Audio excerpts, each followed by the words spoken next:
I'd like to kind of start on kind of like this might be a bit of a off topic, but recording progress and kind of recognizing progress instead of just because there's multiple different ways to do it. And have we covered this before? Because I don't think we have. But I feel like we just have, but we can go over it a yeah, bit more and then, yeah. yeah, true, true.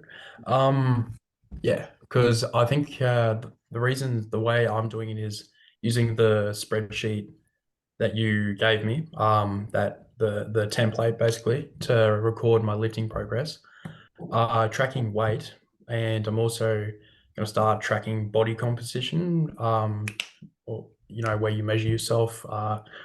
Yeah, but yeah, see what happens. Cool. Cool. So that you're using a spreadsheet at the moment. Yeah, I'm You're using great. Excel for. Yeah. So the great thing about that is the number of weeks that's set up, you can obviously have anywhere between 1 and 20. And on your phone, if you flip your phone around to a rectangle, then you can see it. It's a little bit Yeah, easier to use it that way over the app sometimes because the apps you got a calendar, you got to click in the day, you got to go to the history, and then you got to go. You can only see, well, at least the Fido Crazy. I'm sure there's other apps, but most of them are probably going to be the same. Where if you want to see what did you do last workout, then it may not actually give you an overview. Some might, some may not. Honestly, I haven't used every single app out yeah, there for it. So that's the weights and the movements, and they'll vary from some of the most apps that you find these days will have predominantly the majority of most exercises. Um, Fitocracy has most of them. There are a few that I've found that it doesn't, but yeah, yeah, yeah. Me too. for the most part. With with the body weight, what you might find is if you have a set of Fitbit scales, or if you've just got if you've got regular scales, or sometimes that you might have any sort of set of scales that actually have an app attached to it. They might actually sync that you don't actually have to record it. You just have to stand on it and it identifies that it's you. So I use the Fitbit scales. It knows what my weight range is. It knows what my wife's weight range is, and give or take a couple of kilos. So every time I stand on there, that is the advantage of using Fitbit. Yeah, In saying that, you don't have to use Fitbit. You could get a $20 set from Big W, to be quite honest, and it works the same way. The main thing about measuring, if it is body weight that we're measuring, is to actually do it at the same time every day within similar sort of conditions. So if you're doing it maybe twice a week, maybe you're doing it straight away as soon as you get out of bed after you've gone to the toilet, not had any water, and probably not, maybe you're wearing some clothes, maybe you're not, but whatever that environment is, if you're wearing clothes, try to make sure that they're the same ones. yeah, If you're not, then that that's a person's prerogative, however that works. It's mainly more about keeping that environment consistent, because if it's winter time and you sleep with a jumper on, for argument's sake, then that jumper might weigh 900 grams or 1.1 kilos. But if you keep that the same, then they'll try to reduce the amount of marginal error. Now, every sort of way that you measure your body, so whether it's with a tape measure, maybe you're measuring your arm, or maybe you're measuring your midsection or your chest or your legs or something like that, there's always going to be a certain amount of marginal error with it, because that's just human error. So you have to yeah, account for that. But some people use those DEXA scans. Some people use the in-body composition calculators. Some people use the callipers. So like whether it's 9 sites, 7 sites, where it pinches the actual skin. yeah. Um, it really depends on what you've got access to. What have you been doing at the moment?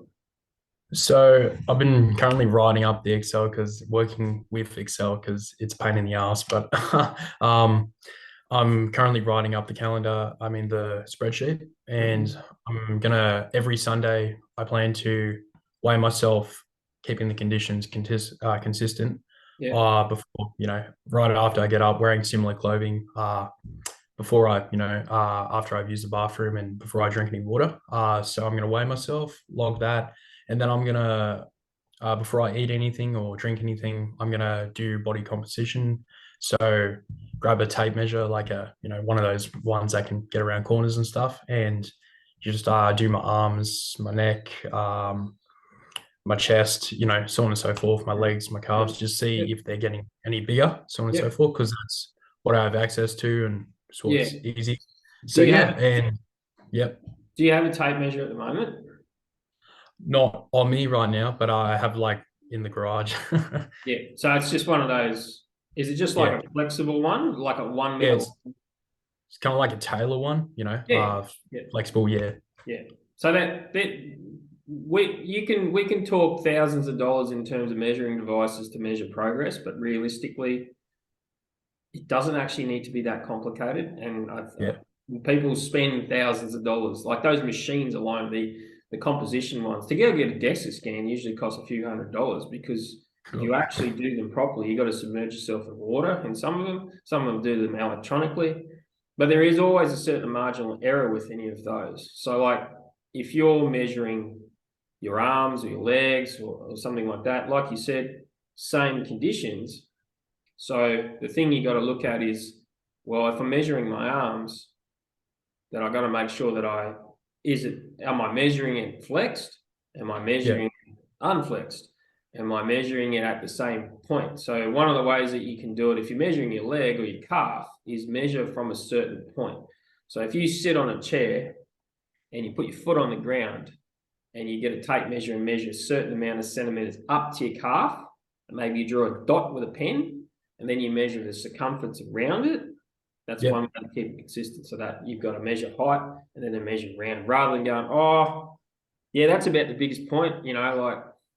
And the same goes with your arm. You might have the body has certain markings on it, so you might have a freckle or a hair or a birth spot mark on a certain part of your arm, and you might be like, oh, well, that's about the midpoint of my arm, and I'm going to measure always from that one. So yeah. that's another way as well. So like I said, there is numbers of different ways to do it. Now the other thing as well is your measurement without a pump. A pump might add, pump plus water plus food might add another 5-10%, depending on how Yeah. much it is. So that's the other thing to consider, because you could definitely measure it during a chest and biceps workout and go, wow, like, I feel and huge.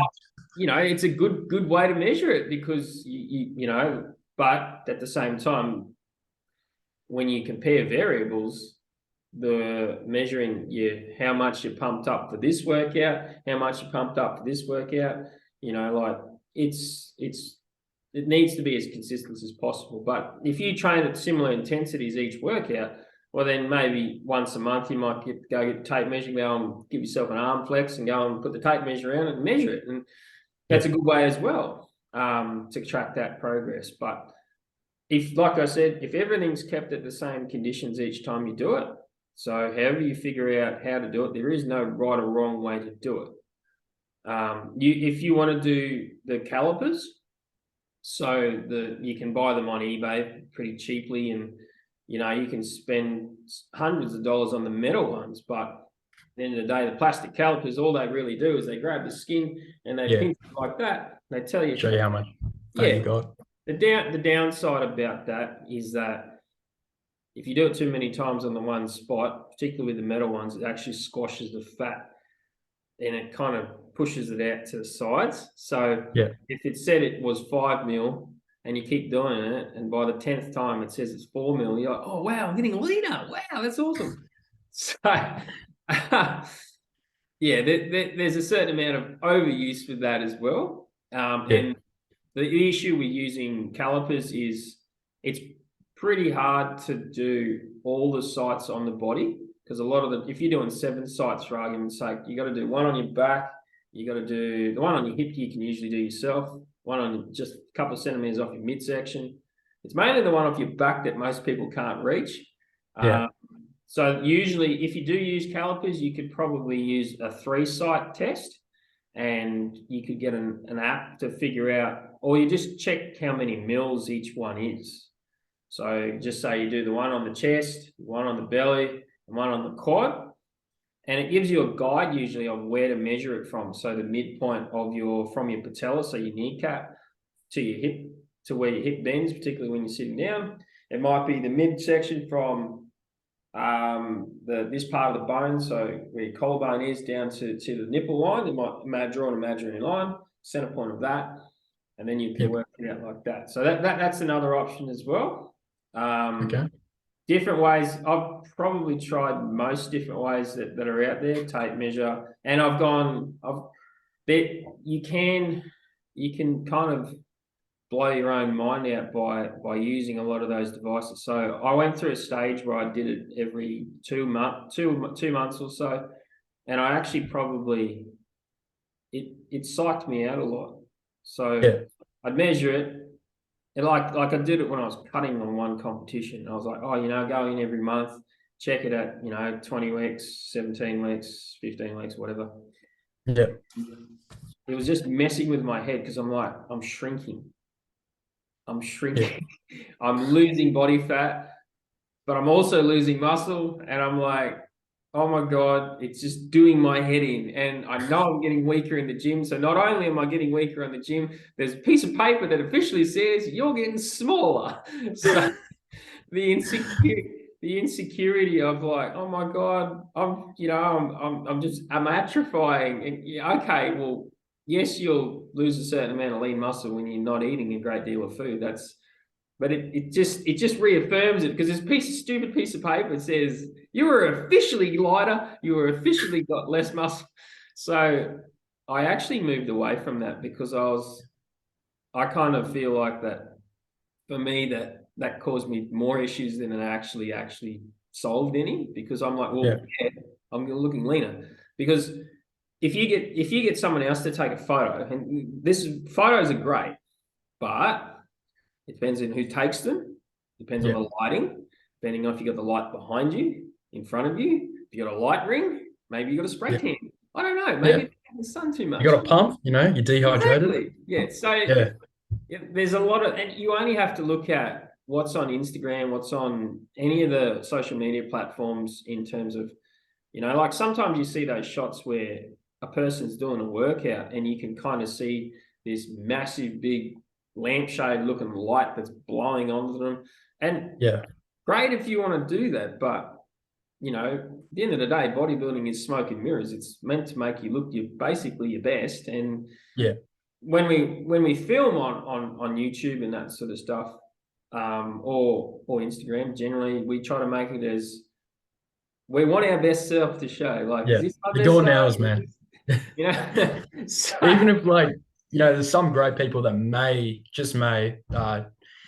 send pictures or videos of them, and they'll go, oh, this is me with bad lighting and no pump, and then this is me with good lighting and a good pump. yeah. But in the back of your mind, it's just a human psyche thing where you're just like, I still want to look good because there's hundreds of people looking at this. So I might just move to this angle, to that angle, so I don't show off, this or that. And it's just Yeah. like, yeah. So it's dangerous, and that's why you don't really compare yourself to other people's physiques, because at the end of the day, sure, there's like 3 4 main body types, but everyone's body's different. So you just got to work with what you got. Well, yeah, Honestly. absolutely. That sounds easy when we say it like that, but it Yeah. isn't, because It isn't. Yeah. no. Then the other thing is that if you get someone else to take your photos, or it's where they hold it, I suppose you could use a tripod, but if someone says, oh, mate, your friends are the worst people basically to give you feedback on your progress. If you ask your Yeah. friends, oh, how do you think I'm looking, particularly like if you're cutting weight or if you're gaining weight, they're like, yeah, you're looking great, man. Yeah. And maybe you are looking great, but Yeah. they're going to be subjective because they're your friends. Like Yeah. they're going to say, they're probably going to overinflate the ego to a certain extent. Some friends may not, but most people usually go too far one way than the other. Yeah.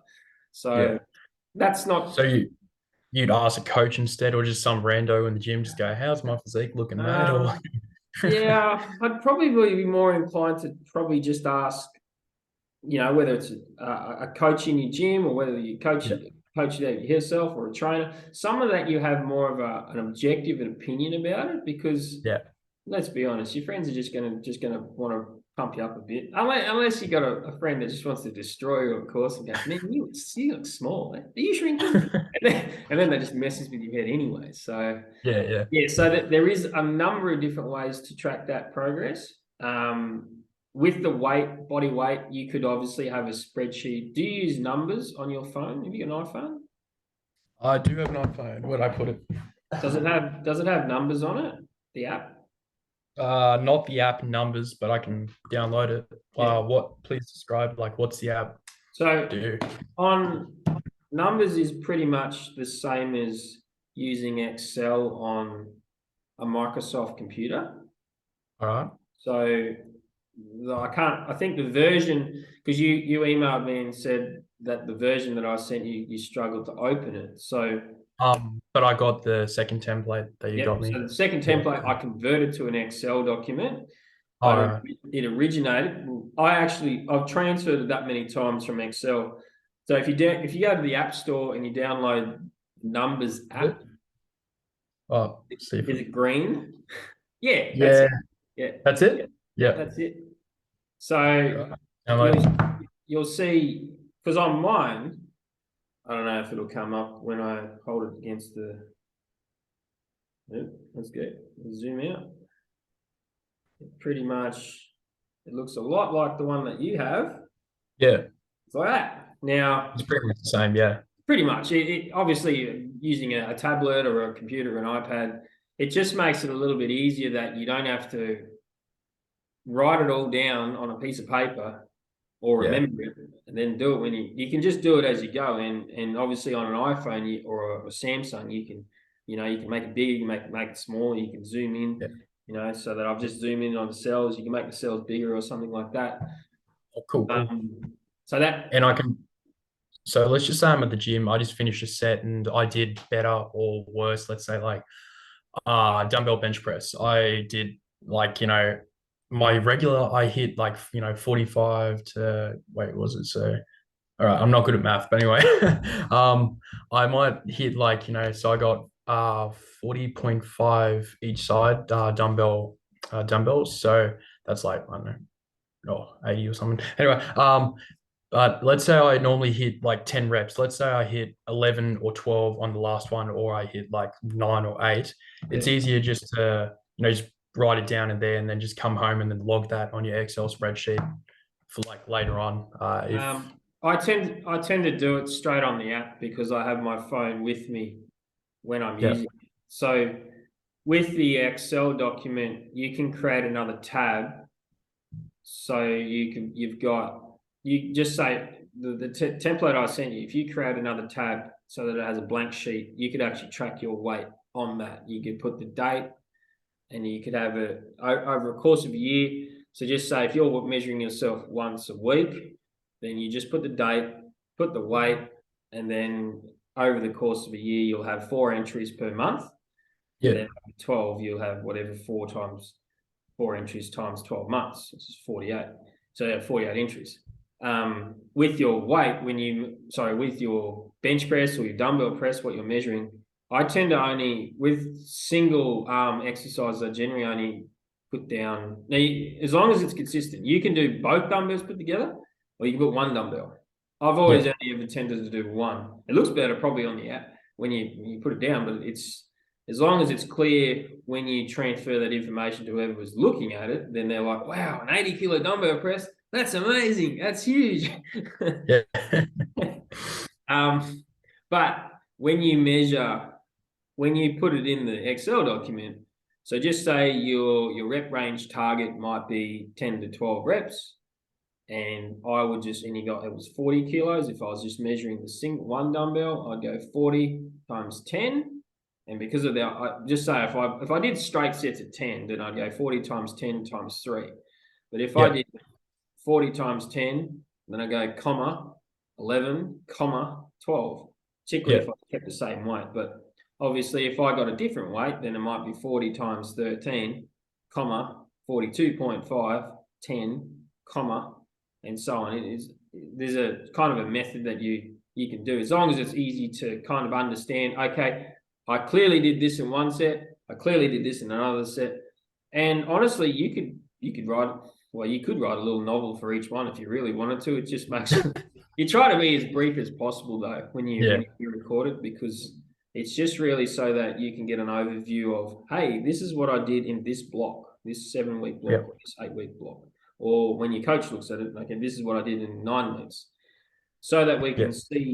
we can see progress. And the alarm bells, what actually rings is when we see a jump from, just say if you've been sitting on 40s for maybe 6 months, and all of a sudden you start recording 60 kilo presses. Well, in my mind, if I saw a jump of 20 kilos, even 10 kilos, that's a pretty big jump. Like if you're at Yeah. the top end of your whatever you're doing and you jump by 10 kilos in like one session, I'll be like, either you've been like lifting real light for a while, or you've just been sacrificing form, or maybe you're sacrificing range of motion. And that's Yeah. usually where I call the videos, when I start seeing some progress that doesn't quite add up to what I think it should be at. And that's Yeah. where the videos, the videos are good feedback for the person, and that's the other part of the progress. For being able to see, okay, well, I'm doing this right, I'm doing this right, but it's also obviously the communication you have with your coach as well, or your trainer, or whichever the case may be. So, Yeah. No worries. yeah, Yeah. Okay. Yeah. That answers a lot of my questions there. cool, But yeah, wonderful. it's fantastic.